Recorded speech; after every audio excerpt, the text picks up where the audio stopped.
Hello everyone and welcome back to the channel where we discuss all things narcissism, and this video is going to be about the narcissist and the Hoover. As when it comes to narcissistic people, they tend to believe that they are entitled just to have you and entitled just to discard you when they no longer have a need for you. Yet they get offended if you dare to end it with them. They believe that you're the one with the issue, you're the one with the problem, you're the one that can't see just how amazing they are as a person. And if they are the one to discard you, it's usually a temporary discard.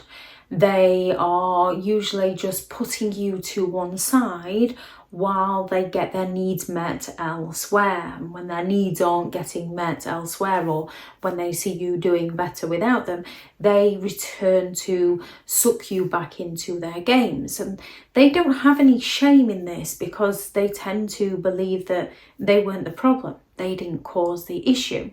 Within their mind, you are the one that didn't serve them. Therefore, they were entitled to discard you in some of the most horrific ways. And now they believe that you should have learned your lesson. You should then just go back to them and accept them. And they can go all around the houses in order to get you back.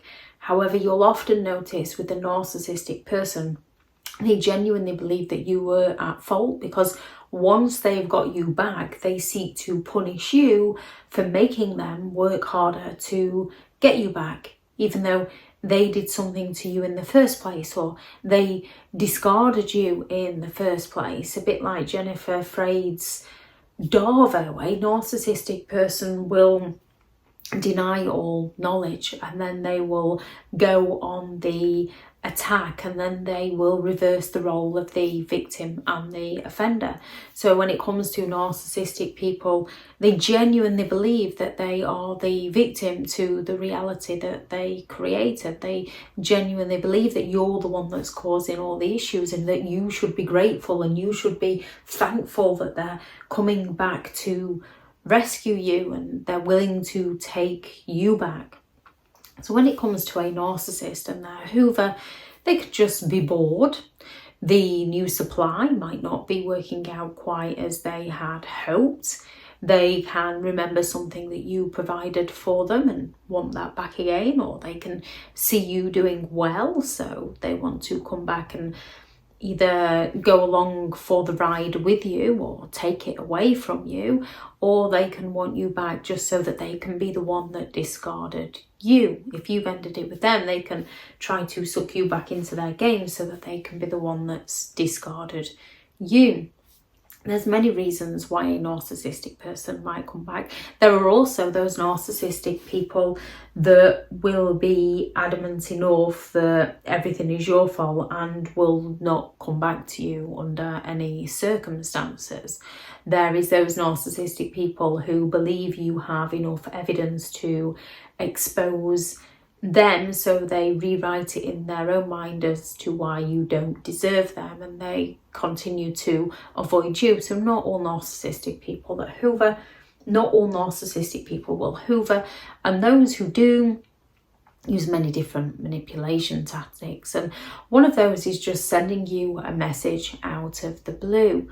Now, genuine people with a genuine friendship, when you just haven't seen that friend for 18 months and nothing untoward went off, you can send a message out of the blue. There's no harm in that. There's no wrong in that. With a narcissistic person, they will have lied to you. They will have deceived you. They will have conned you. They will have cheated on you. They will have gaslighted you.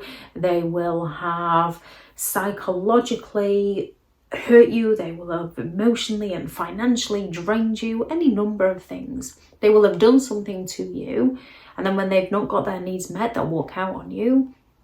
And then when they want you back, they'll just send you a random message. Those happy birthday, hi, long time no see. And if you with a narcissistic person, more often than not, they're going to block you before you have chance to block them. So they'll just unblock you and send you that random message. If you manage to block them, they'll get a new number to send you that random message. They might just send you a random gift. So this makes you, they tug on your emotions. When they send you that random message, it can cause that curiosity and intrigue and make you want to just reach out and either tell them where to go or ask them how they are. And once you've done that, you're drawn back into their games, and it is a game. No contact, no reaction. Ignore it, block it, leave them to it. Another thing they might do is just send you a random gift. It can be something small. It can be something where it seems like they were listening to you and they do genuinely care because they've sent you something. So perhaps they do know you so well, and perhaps it was all your fault. Or they can send you something extravagant and you almost feel obliged to reach out and thank them or ask them why they've sent it.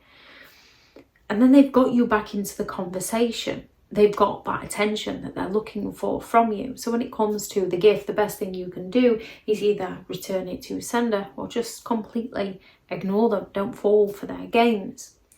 If you bump into them, or if you're still in contact with them over children or via other family members, if it's your narcissistic parent and you're still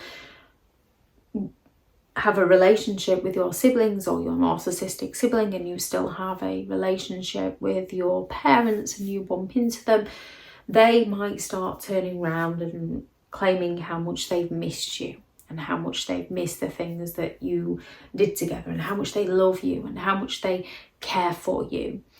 And when some dust has settled, you can kind of forget the pain that they've caused you and forget how they're unable to take responsibility for any of that and think they're being genuine. And then once you fall for their trap, they continue to be exactly the person who you'd decided that it was time to walk away from. Then you have to walk away from them again, to which they're going to play the victim of how everything's always your fault. They might reminisce, they might get in touch with you just to claim that they're watching that movie that you watched together, or they're going somewhere that you went together and remember the good times. And this is when you have to remember the isolation, the trauma, the gaslighting, the financial abuse, the emotional abuse, the lying, the cheating, the manipulation, the triangulation, the smear campaigns, the discards, the silent treatments, the sulks. When they're asking you to remember the good times, you need to remember why you left, as that's who they are as a person. Now, many of the narcissists can come back promising change. They've seen the light. They've seen the error of their ways. They want to go to counselling. They're in counselling. They want you to go to counselling with them.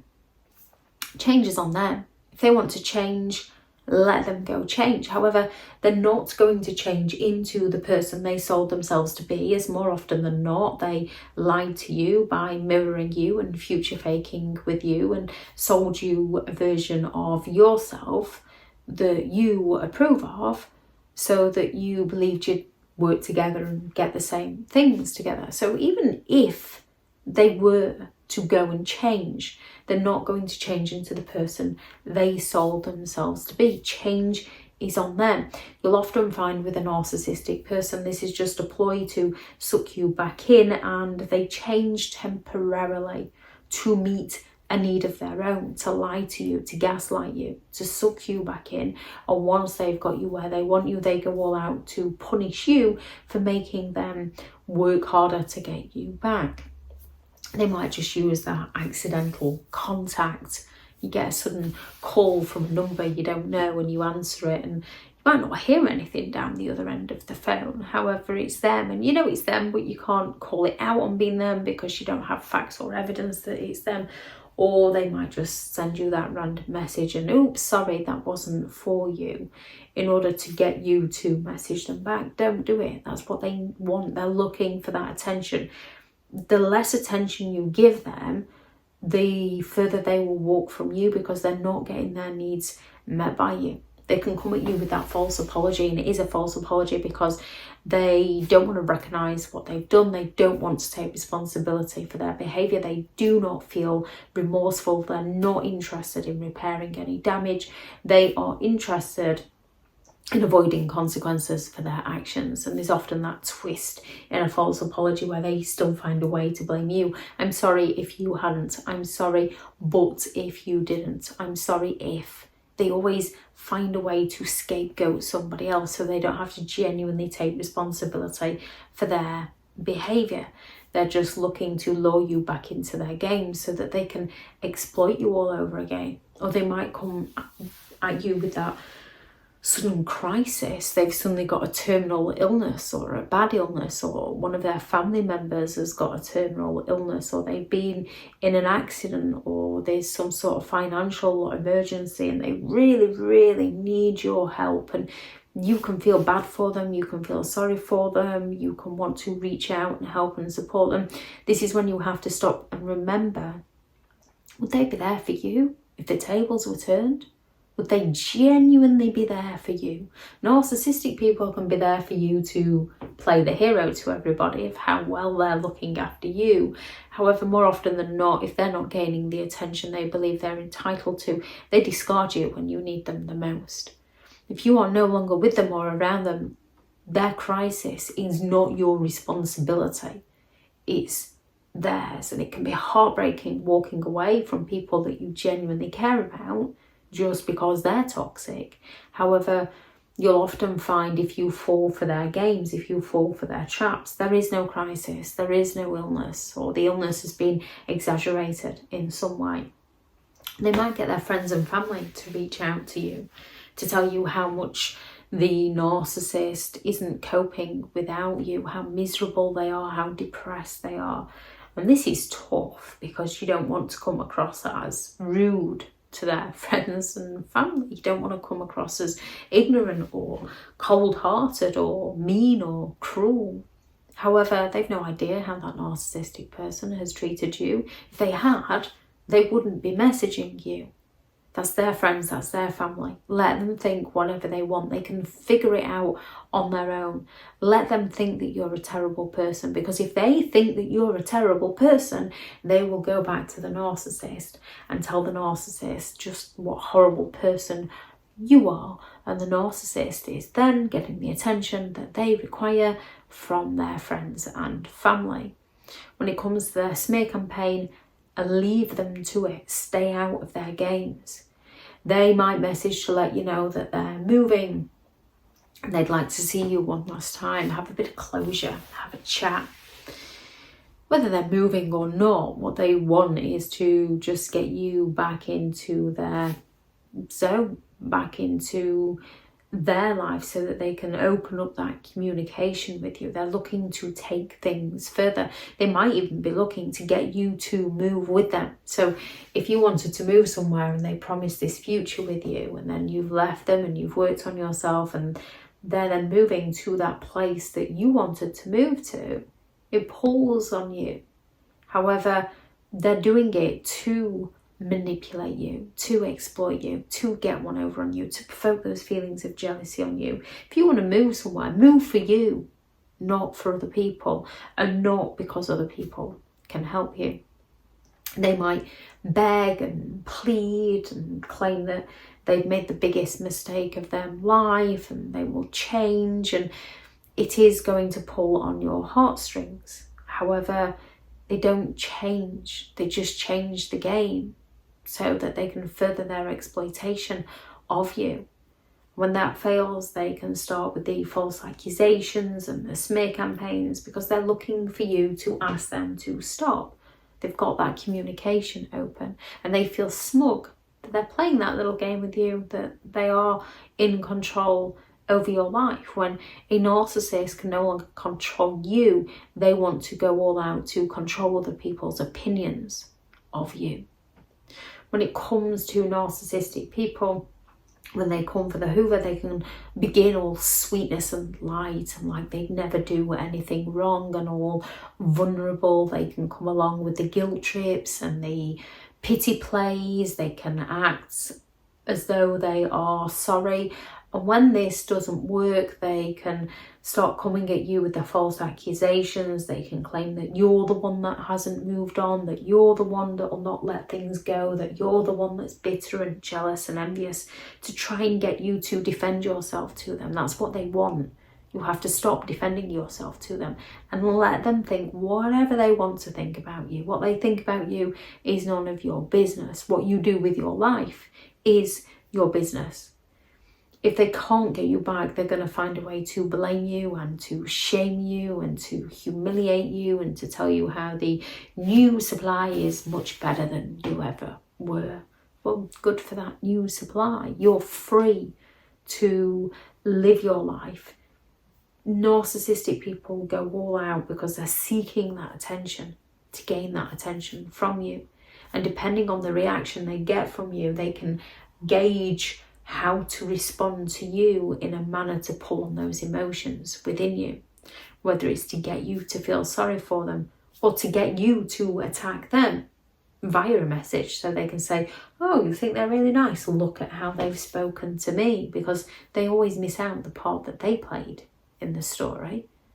To a narcissist, there's only their side to the story that's important, and their side is usually as far from the truth that you could ever imagine, or it's exactly what they did to you, yet they've twisted it and claimed you did it to them.